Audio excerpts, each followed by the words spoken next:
John Deere pindah ke Meksiko telah mengejutkan Wall Street dan Gedung Putih. Tapi apakah ini bentuk pengkhianatan atau strategi bertahan cerdas dalam ekonomi global yang keras?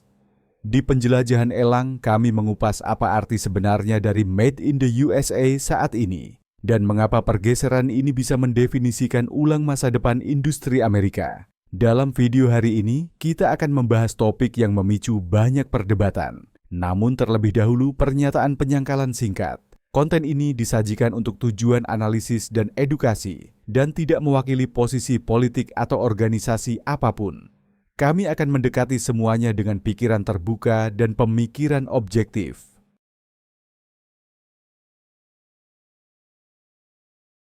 Pergeseran John Deere ke Meksiko.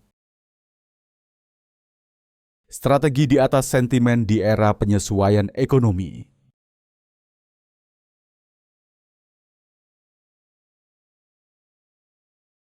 John Deere, simbol historis pertanian Amerika, telah memicu gejolak politik dan debat ekonomi dengan memindahkan sebagian operasi manufakturnya ke Meksiko.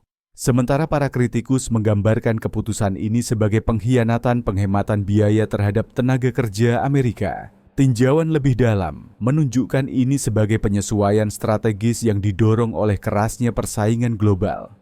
Perpindahan ini bukan tindakan tidak setia. Ini adalah kebutuhan bisnis.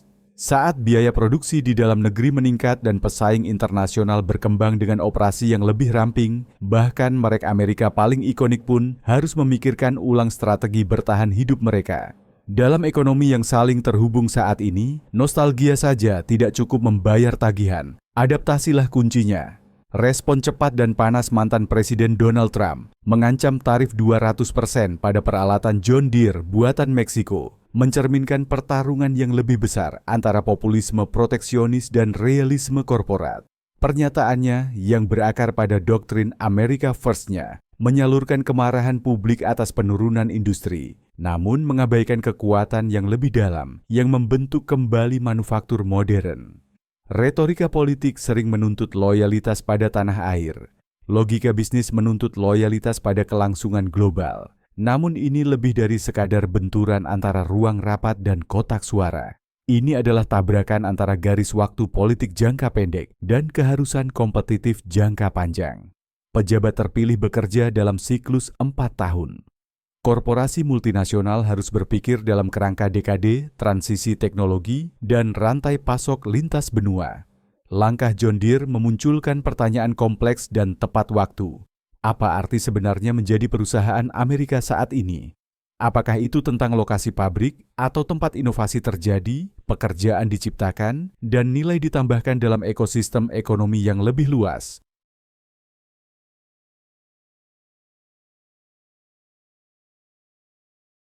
Bagi banyak perusahaan abad ke-21, identitas nasional tidak lagi didefinisikan oleh geografi, tetapi oleh kepemimpinan. Jika John Deere terus berinvestasi dalam riset AS, mempekerjakan insinyur Amerika, dan mendorong inovasi pertanian di seluruh dunia, apakah memindahkan sebagian lini perakitan ke Meksiko mengurangi karakter Amerikanya, atau justru memperkuat ketahanannya?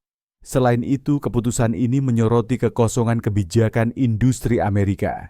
Jika negara ingin mempertahankan manufaktur di dalam negeri, ia harus bersaing bukan melalui hukuman, tetapi melalui persiapan, berinvestasi dalam otomasi, infrastruktur, pelatihan ulang tenaga kerja, dan kerangka regulasi yang mendorong inovasi alih-alih menghukum migrasi.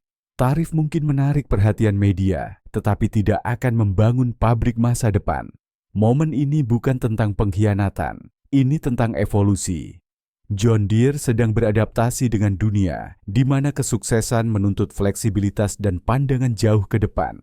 Langkahnya ke Meksiko bukanlah penolakan terhadap cita-cita Amerika, melainkan cerminan dari kenyataan tak nyaman bahwa bersaing secara global terkadang memerlukan ekspansi lintas batas. Pada akhirnya, cerita ini bukan tentang perusahaan yang berpaling dari Amerika Serikat.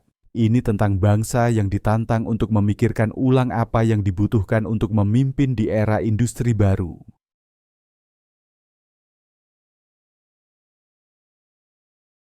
Taruhan tarif Trump. saat nasionalisme ekonomi bertabrakan dengan realitas global. Kampanye tarif besar-besaran mantan Presiden Donald Trump, terutama terhadap Tiongkok, menandai pergeseran radikal dalam strategi perdagangan Amerika. Dikemas sebagai upaya patriotik untuk mengurangi defisit perdagangan dan memulihkan kekuatan manufaktur Amerika. Penerapan tarif hingga 125% pada barang-barang Tiongkok dirancang untuk menegaskan dominasi AES dalam perdagangan global.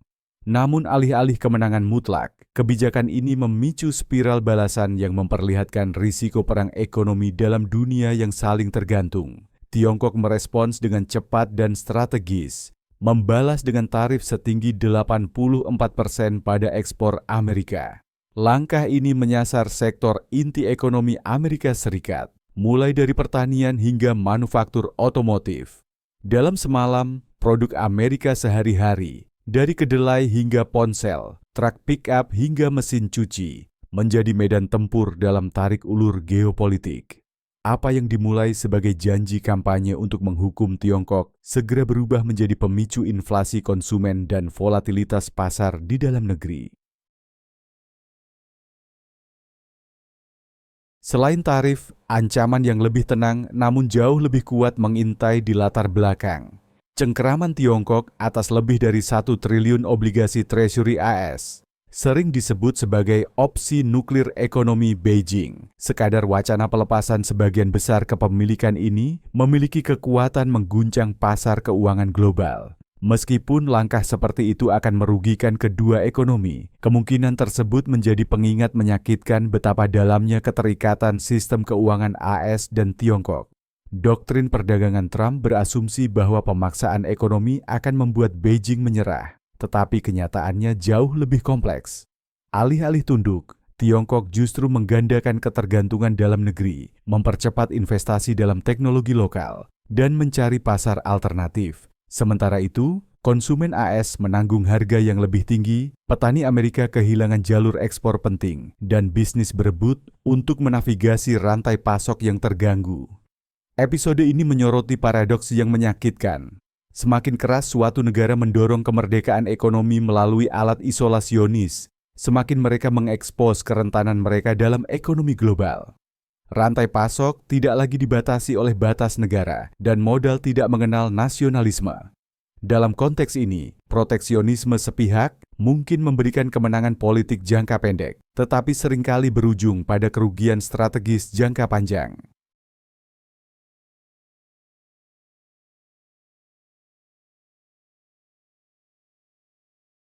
Dampak dari tarif Trump memaksa peninjauan ulang atas makna kekuatan ekonomi di abad ke-21. Tidak lagi didefinisikan oleh berapa banyak pabrik yang dapat dibawa pulang, tetapi oleh seberapa efektif suatu negara dapat berinovasi, membentuk aliansi, dan beradaptasi dengan dinamika global yang berubah. Pengaruh ekonomi saat ini dibangun bukan pada tarif dan ancaman, tetapi pada ketahanan, fleksibilitas, dan kekuatan kerjasama. Apa yang diungkap oleh perang tarif lebih penting daripada apa yang dicapai. Itu membongkar ilusi pemisahan di era di mana ekonomi sangat terhubung.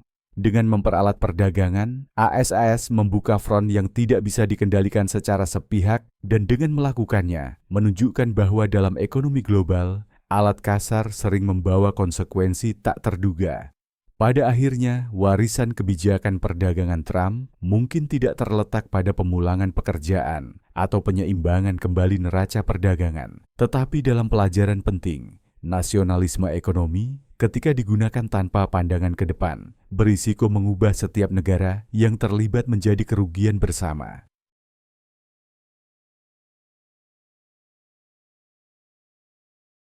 Perang dagang tanpa batas. Ketegangan tarif yang merembes ke aliansi Amerika Utara.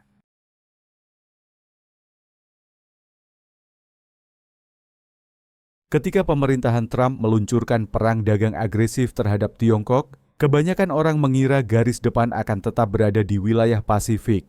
Namun, saat debu mereda, menjadi jelas bahwa dampaknya meluas jauh melampaui musuh yang ditargetkan. Di antara korban yang paling mengejutkan, bukanlah rival jauh, melainkan sahabat lama, Kanada.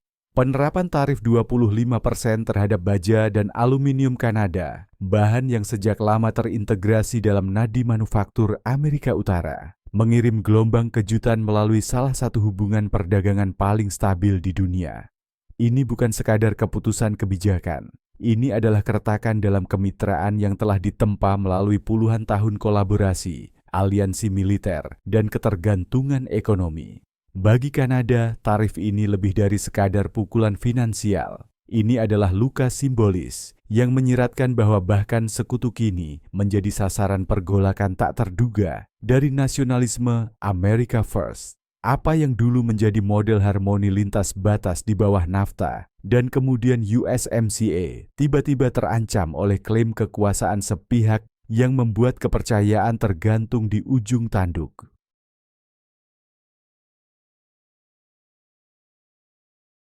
Retaliasi ekonomi dan dampaknya respons dari Kanada, meskipun terukur, tetap tegas. Pejabat Kanada mengecam tarif tersebut sebagai tidak berdasar dan menghina. Tarif balasan pun diterapkan, menyasar barang-barang khas Amerika, jus jeruk, sepeda motor, whisky, dan bahkan sirup maple. Di tingkat konsumen, warga Kanada mulai memilih alternatif domestik atau Eropa, sementara pariwisata ke AS menurun di tengah meningkatnya ketegangan. Industri-industri utama yang bergantung pada integrasi lintas batas, khususnya kedirgantaraan, otomotif, dan logistik, mulai mengkalibrasi ulang operasi mereka. Perusahaan yang terbiasa dengan kelancaran rantai pasok Amerika Utara kini harus menghadapi hambatan baru, baik finansial maupun psikologis. Perang dagang ini tidak hanya menimbulkan biaya, ia merusak rasa tujuan bersama. Poros strategis Ford dan paradoks tarif ketegangan ini paling jelas terlihat di industri otomotif, terutama pada tindakan Ford Motor Company. Sebagai salah satu nama paling ikonik dalam manufaktur Amerika, identitas Ford sangat terkait dengan kebanggaan nasional. Namun ketika tarif menaikkan biaya bahan baku penting, baja untuk sasis, aluminium untuk rangka, dan litium untuk baterai kendaraan listrik, Ford menghadapi pilihan sulit. Menanggung biaya yang tidak berkelanjutan, atau mengalihkan produksi. Ford memilih yang terakhir, mengumumkan relokasi sebagian produksi EV-nya ke lokasi luar negeri yang lebih hemat biaya. Langkah ini meskipun kontroversial, menegaskan kebenaran ekonomi yang lebih besar dalam menghadapi kebijakan perdagangan yang menghukum. Bahkan perusahaan yang paling Amerika pun harus mengutamakan kelangsungan hidup dibanding simbolisme. Ironisnya, kebijakan yang dimaksudkan untuk melindungi industri Amerika justru mendorong sebagian eksodusnya. Alih-alih melindungi pekerjaan, tarif-tarif ini mempercepat pergeseran struktural yang mendorong produksi ke luar negeri. Bukannya menciptakan peluang baru di dalam negeri, kebijakan ini mengganggu keseimbangan kompetitif, meninggalkan pekerja, pemasok, dan ekonomi regional dalam baku tembak.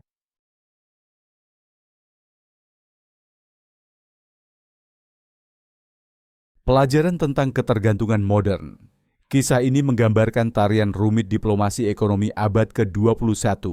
Dalam lanskap hiperterkoneksi saat ini, sekutu bukan sekadar mitra strategis, mereka adalah mata rantai penting dalam rantai pasok bersama. Tarif yang dikenakan pada satu ujung jaringan menggema ke seluruh sistem, menciptakan efek domino yang merusak stabilitas yang ingin dipertahankan. Gagasan bahwa kemandirian ekonomi dapat dicapai melalui isolasionisme adalah paling baik, usang, dan paling buruk, merugikan diri sendiri. Negara-negara tidak lagi beroperasi dalam silo tertutup. Mereka berproduksi bersama, berinovasi bersama, dan berinvestasi bersama. Mendirikan tembok tidak melindungi sistem ini, justru mengacaukannya. Segitiga ASEAN Kanada-Meksiko yang dulu menjadi panutan integrasi regional, kini terombang-ambing antara kerja sama dan konfrontasi. USMCA, yang dimaksudkan untuk membuka era baru perdagangan yang selaras, langsung diuji bahkan sebelum benar-benar mengakar. Dan meskipun kerangka tersebut tetap utuh, kepercayaan yang menopangnya telah terkikis secara signifikan. Mendefinisikan ulang kepemimpinan ekonomi pelajaran yang lebih luas jelas. Kepemimpinan ekonomi sejati bukan soal tindakan hukuman, tetapi visi. Tidak cukup hanya memegang kekuasaan, negara harus memimpin dengan prediktabilitas, kemitraan, dan kemauan untuk memupuk kemakmuran bersama. Tarif mungkin memenangkan poin politik jangka pendek, tetapi pengaruh jangka panjang dibangun di atas keandalan. Jika Amerika Serikat berharap mempertahankan posisinya sebagai pemimpin ekonomi global, maka ia harus menyadari bahwa kepemimpinan datang dari kolaborasi, bukan paksaan. Di era ketika ketahanan ekonomi ditentukan oleh fleksibilitas dan kerjasama, menjauhkan sekutu bukanlah bentuk kekuatan, melainkan kesalahan strategis. Ford, Tesla, dan penemuan kembali industri Amerika, patriotisme, kemajuan, dan garis depan industri baru.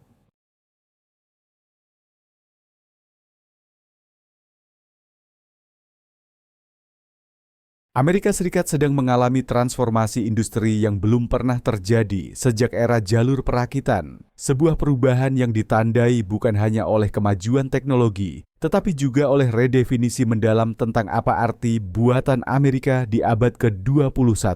Di garis depan perubahan ini berdiri dua perusahaan yang sangat berbeda, tetapi sama-sama revolusioner, Ford dan Tesla. Strategi mereka mencerminkan persimpangan kritis bagi manufaktur Amerika, di mana warisan bertemu disrupsi, di mana tradisi berhadapan dengan inovasi, dan di mana nasionalisme ekonomi harus hidup berdampingan dengan daya saing global. Proyek T3 Ford. Penemuan kembali dari dalam Ford, pembuat mobil khas Amerika yang pernah merevolusi industri dengan Model T, kini bertaruh pada masa depannya melalui paradigma baru. Dengan investasi sebesar 50 miliar dolar dalam proyek T3-nya, Ford tidak sekadar memperbarui lini produknya. Mereka sedang merekayasa ulang fondasi mereka. Inisiatif ini berpusat pada 4 pilar utama. Manufaktur otomatis.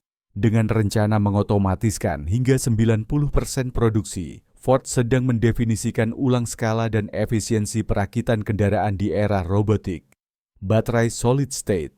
Dengan berinvestasi pada baterai generasi berikutnya yang menawarkan masa pakai lebih lama dan pengisian lebih cepat, Ford ingin menghilangkan salah satu hambatan terbesar industri EV. Kendaraan 1 juta mil. Ambisi untuk memproduksi mobil yang bertahan sejauh 1 juta mil menandai pemutusan dari strategi usang yang disengaja dan menandakan era ketahanan baru. Pengisian super cepat, mengurangi waktu pengisian dari jam menjadi menit bukan hanya soal kenyamanan, tetapi soal membuat kendaraan listrik benar-benar layak bagi pasar massal. Ini lebih dari sekadar pembaruan teknologi, ini adalah perubahan budaya. Ford memberi sinyal bahwa menjadi Amerika berarti terus berkembang. Seperti yang dikatakan CEO Jim Farley, ini bukan soal nostalgia, ini soal relevansi. Penolakan Trump dan politik kemajuan. Namun tidak semua orang menyambut transformasi ini. Mantan Presiden Donald Trump, yang dikenal karena memperjuangkan nasionalisme ekonomi yang kuat, mengkritik pergeseran Ford ke elektrifikasi dan otomasi sebagai tidak patriotik. Menurutnya dekarbonisasi dan robotisasi sama dengan meninggalkan pekerja Amerika, korban lain dari globalisasi. Namun tanggapan Ford menyasar jantung patriotisme modern, memimpin berarti berubah. Di zaman di mana masa depan dimiliki oleh digital dan bebas karbon, berpegang pada masa lalu bukanlah bentuk loyalitas, itu adalah beban. Ford berargumen bahwa patriotisme sejati terletak pada menjadikan ekonomi Amerika siap menghadapi masa depan, bukan mengidolakan masa lalunya yang industri.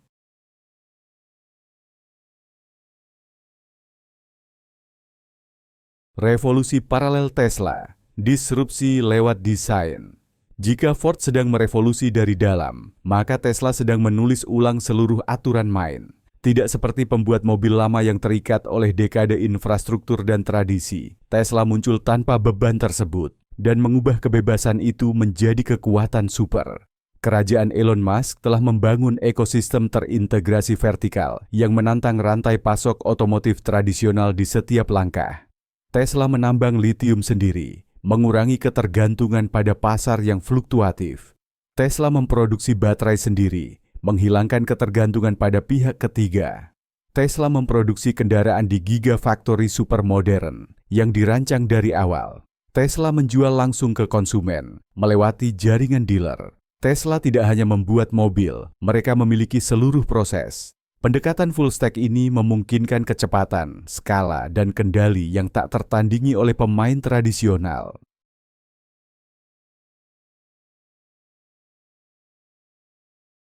Dua model, satu misi kontras antara Ford dan Tesla, merangkum perdebatan yang lebih besar tentang jiwa industri Amerika. Haruskah inovasi muncul dari reinvensi, menghormati warisan sambil memodernisasi sistem inti? Ataukah harus melompat jauh, membuang buku aturan lama, dan memulai dari awal? Tidak ada satu jalan yang benar, namun keduanya mewakili kebenaran yang lebih dalam. Masa depan dari buatan Amerika tidak lagi soal jalur perakitan, melainkan soal kelincahan, pemikiran ekosistem, dan daya saing global. Dan kedua perusahaan ini, meskipun berbeda filosofi, sepakat dalam kebutuhan untuk beralih ke teknologi bersih, membangun lebih cerdas, dan memimpin secara global.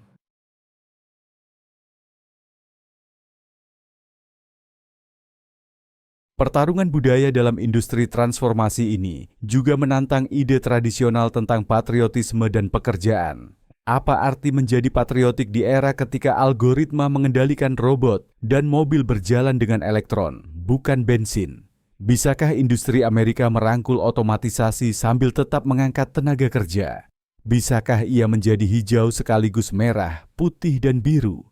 Ini bukan sekadar pertanyaan ekonomi, ini adalah pertanyaan identitas. Perlombaan menuju relevansi. Pada akhirnya, kisah Ford dan Tesla bukan hanya tentang mobil. Ini tentang visi, ketahanan, dan keberanian untuk mendefinisikan babak berikutnya dalam industri Amerika. Mereka mengingatkan kita bahwa sementara tradisi memberi akar, inovasilah yang menghasilkan pertumbuhan. Jalan ke depan akan penuh tantangan, syarat politik, dan rumit secara teknologi. Tapi satu hal pasti, garis depan industri berikutnya tidak akan dimenangkan dengan menatap kaca spion. Ia akan dipimpin oleh mereka yang cukup berani untuk menekan pedal menuju ketidakpastian.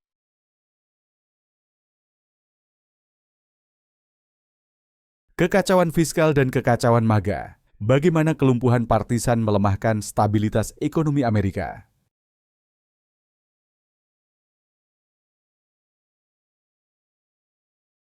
Faksi MAGA dari Partai Republik, yang dulunya dikenal karena kesetiaannya yang teguh kepada Donald Trump, kini terjebak dalam krisis identitas yang mendalam dan dampaknya mulai meluas ke keruntuhan anggaran nasional. Yang terjadi bukan sekadar perbedaan pendapat politik soal angka. Ini adalah potret nyata dari kekacauan ideologis dan ketidakkonsistenan strategi. Meskipun retorika tentang pengendalian pengeluaran federal tetap gencar, kenyataannya sangat minim. Hanya 4 miliar dolar pemotongan yang diusulkan yang terrealisasi, setetes air di lautan dibandingkan dengan defisit federal sebesar 2,2 triliun dolar yang membayangi negara. Ini bukan gangguan legislatif kecil, ini gejala dari kegagalan besar dalam kedewasaan politik dan visi kebijakan.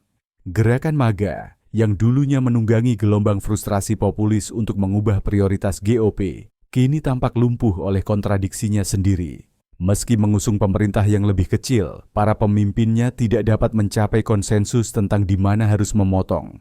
Pertahanan, program sosial, subsidi korporasi, setiap pilihan semakin memecah basis pendukung, memperlihatkan kekosongan di mana seharusnya ada filosofi fiskal yang koheren.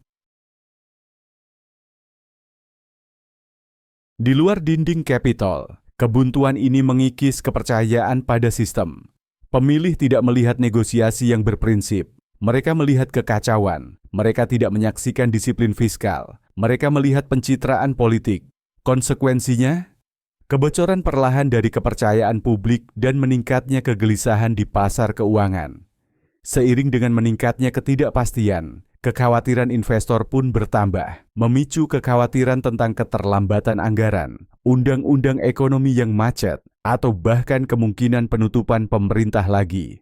Gagasan bahwa Kongres bisa gagal memenuhi kewajibannya bukan lagi sekadar teori. Itu adalah risiko nyata yang mulai dihitung dalam masa depan ekonomi Amerika. Namun mungkin konsekuensi paling mengkhawatirkan adalah sinyal yang ditangkap dunia, bahwa Amerika Serikat yang selama ini dipandang sebagai pilar stabilitas keuangan dan politik, kini bergulat dengan luka yang ditimbulkan sendiri. Implikasinya jauh melampaui skor partai. Lembaga pemeringkat kredit memperhatikan, investor global sedang menghitung ulang. Jika pengelolaan fiskal di Washington runtuh, itu bisa mengirim guncangan ke seluruh sistem keuangan global, mengancam dominasi dolar, mendorong naik suku bunga, dan menimbulkan keraguan atas kredibilitas ekonomi Amerika.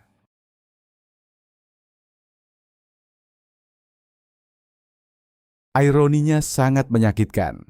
Merek MAGA dulu berjanji untuk membuat Amerika hebat lagi, dengan menolak pengelolaan elit dan memulihkan pemerintahan berbasis akal sehat.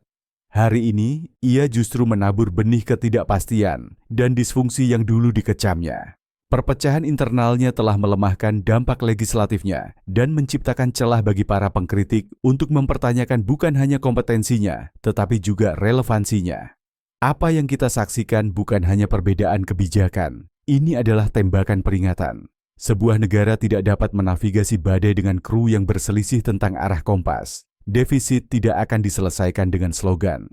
Ekonomi tidak akan stabil dengan kemarahan simbolis. Dan kepercayaan terhadap pemerintahan tidak bisa dibangun kembali tanpa kemauan untuk memerintah. Pada saat ini pelajarannya jelas. Populisme tanpa pragmatisme mengarah pada kelumpuhan. Jika para legislator, terlepas dari partainya, gagal mengatasi pertikaian faksional dan menghadapi realitas fiskal dengan kejelasan dan keberanian, biayanya akan sangat besar. Bukan hanya secara politik, tetapi secara historis. Karena kekaisaran tidak hanya runtuh karena invasi asing. Terkadang mereka hancur dari dalam, satu anggaran yang tidak terselesaikan pada satu waktu.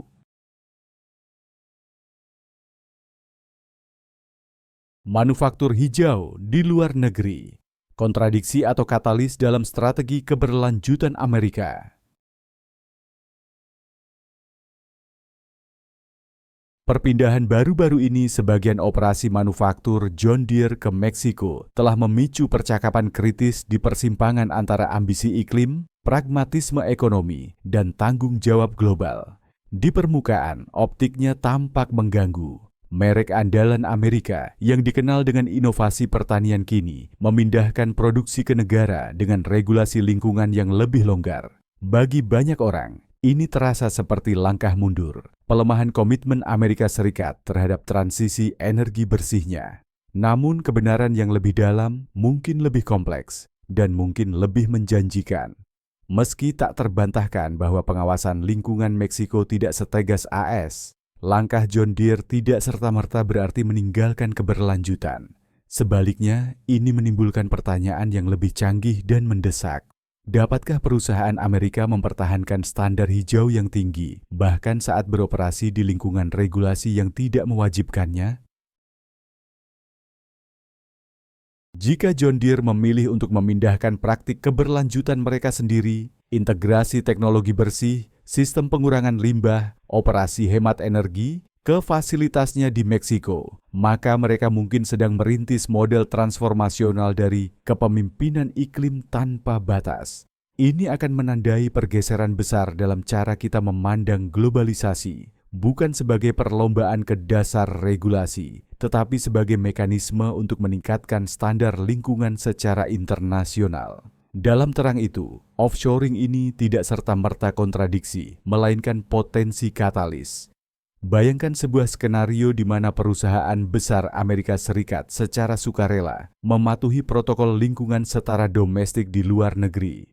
Pendekatan ini membalik narasi dari greenwashing menjadi ekspor hijau, di mana alih-alih mengeksploitasi kerangka yang lebih lemah, korporasi menjadi agen perubahan, memperkenalkan proses yang lebih bersih ke pasar baru, dan mendorong pemasok lokal untuk memenuhi harapan yang lebih tinggi.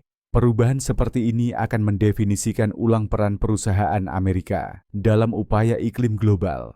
Tak lagi terbatas pada batas nasional, keberlanjutan bisa berkembang menjadi etika transnasional, di mana akuntabilitas berakar bukan pada geografi, tetapi pada integritas korporat.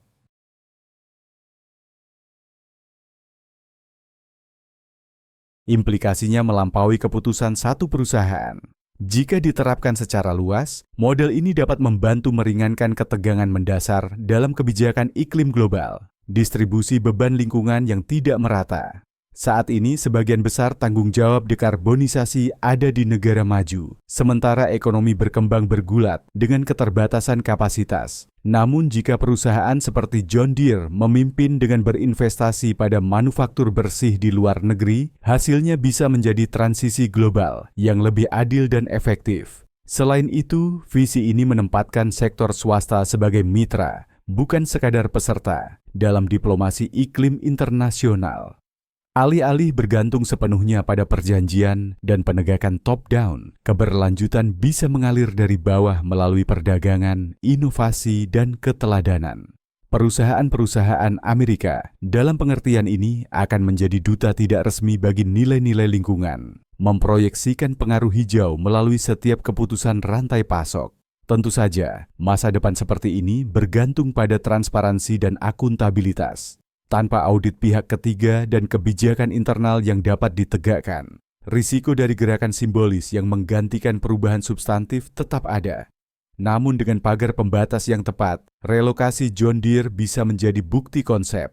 Eksperimen berani dalam mengubah offshoring menjadi peluang untuk pengelolaan planet. Ini bukan lagi soal di mana pabrik dibangun. Ini adalah ujian apakah idealisme lingkungan AES dapat melintasi batas negaranya dan membentuk ulang norma manufaktur global. Di era di mana aksi iklim adalah mata uang kredibilitas baru, perusahaan-perusahaan yang menjawab tantangan ini tidak hanya akan beradaptasi dengan masa depan, mereka akan mendefinisikannya.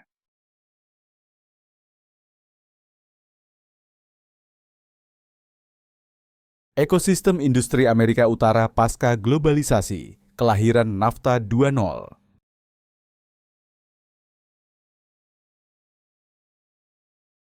Perpindahan manufaktur terbaru oleh raksasa APA seperti John Deere dan Ford ke Meksiko bukan sekadar langkah penghematan biaya. Ini adalah tanda awal dari transformasi struktural yang sedang membentuk ulang peta ekonomi Amerika Utara.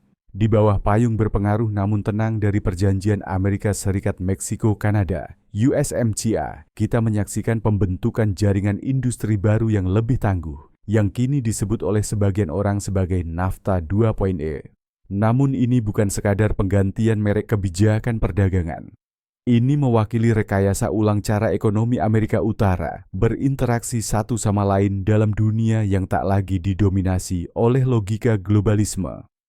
Dengan iklim geopolitik yang semakin bergejolak, di tengah gesekan perdagangan dengan Tiongkok, kerentanan rantai pasok, dan meningkatnya kekhawatiran keamanan, perusahaan-perusahaan semakin beralih ke strategi nearshoring. Strateginya sederhana dalam konsep namun berdampak besar, mempersingkat jarak antara produksi dan konsumsi, memperketat lingkaran pasokan, dan mengandalkan sekutu regional daripada mitra global yang jauh. Yang muncul adalah ekosistem ekonomi tiga pihak. Meksiko, dengan biaya tenaga kerja yang kompetitif dan infrastruktur industri yang berkembang menjadi pusat perakitan dan manufaktur. Amerika Serikat berperan sebagai otak dan mesin finansial, rumah bagi R&D, desain bernilai tinggi, dan investasi modal. Sementara Kanada sedang membentuk peran dalam manufaktur presisi, teknologi hijau, dan sektor rekayasa berat. Pembagian kerja ini bukan hanya efisien, ini bersifat strategis. Regionalisasi rantai pasok menawarkan perlindungan terhadap gangguan eksternal yang dulunya terasa jauh, namun kini menjadi rutinitas. Kekurangan semikonduktor, kemacetan pelabuhan, gejolak geopolitik, atau tarif mendadak. Dengan memusatkan proses industri dalam blok Amerika Utara, perusahaan sedang membangun semacam tembok api ekonomi yang tidak hanya didasarkan pada logistik, tetapi juga pada nilai politik bersama dan kompatibilitas regulasi. Namun ada gagasan yang lebih besar yang sedang dimainkan di sini. Kesempatan untuk merebut kembali kebijakan industri sebagai sumber pembaruan regional, bukan sekadar optimalisasi margin keuntungan. NAFTA 2.0, jika dimanfaatkan dengan bijak, bisa memicu kebangkitan produksi domestik, bukan dengan menarik diri ke dalam isolasionisme, tetapi dengan merancang ulang globalisasi menjadi bentuk yang lebih terkendali, kooperatif, dan berkelanjutan. Alih-alih mengejar tenaga kerja termurah lintas benua, perusahaan dapat berinvestasi pada mitra terpercaya di dekat rumah. Alih-alih mengandalkan sistem just-in-time yang terbentang melintasi lautan, mereka dapat membangun buffer just-in-case yang gesit dan mudah beradaptasi.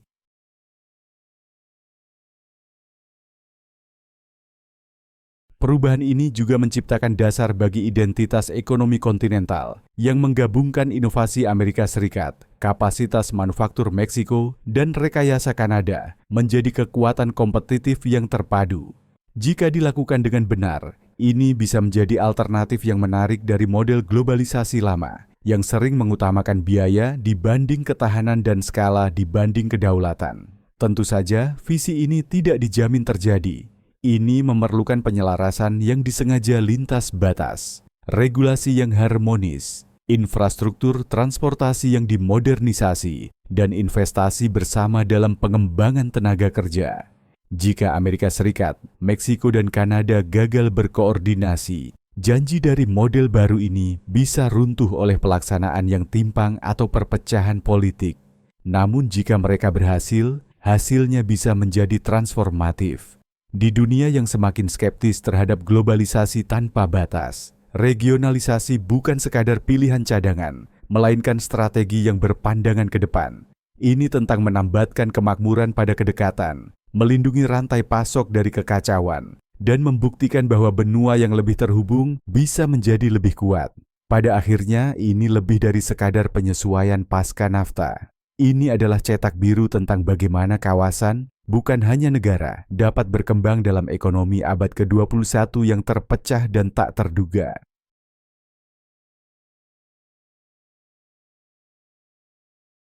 Saya percaya bahwa di dunia yang semakin terhubung dan kompetitif, sudah menjadi hal yang tak terhindarkan bagi perusahaan Amerika seperti John Deere dan Ford untuk menyesuaikan strategi produksi mereka agar tetap kompetitif. Namun, sangat penting untuk memastikan bahwa transisi ini tidak mengikis nilai-nilai inti dan tanggung jawab sosial mereka. Pemerintah juga harus menerapkan kebijakan pendukung, bukan hanya mengandalkan alat proteksionis seperti tarif, tetapi berinvestasi dalam infrastruktur, pendidikan, dan inovasi untuk membangun fondasi pertumbuhan ekonomi yang berkelanjutan. Hanya melalui kolaborasi yang kuat antara sektor publik dan swasta, Amerika Serikat dapat mempertahankan dan memperkuat kepemimpinannya di panggung industri global pada era baru ini. Terima kasih telah menonton video ini sampai akhir. Jika Anda merasa konten ini bermanfaat, jangan lupa untuk like, share, dan subscribe untuk mendukung kami dalam terus menghadirkan analisis yang seimbang dan realistis. Jangan ragu untuk meninggalkan komentar di bawah. Kami selalu menghargai setiap perspektif yang dibagikan dengan semangat membangun. Sampai jumpa di video berikutnya.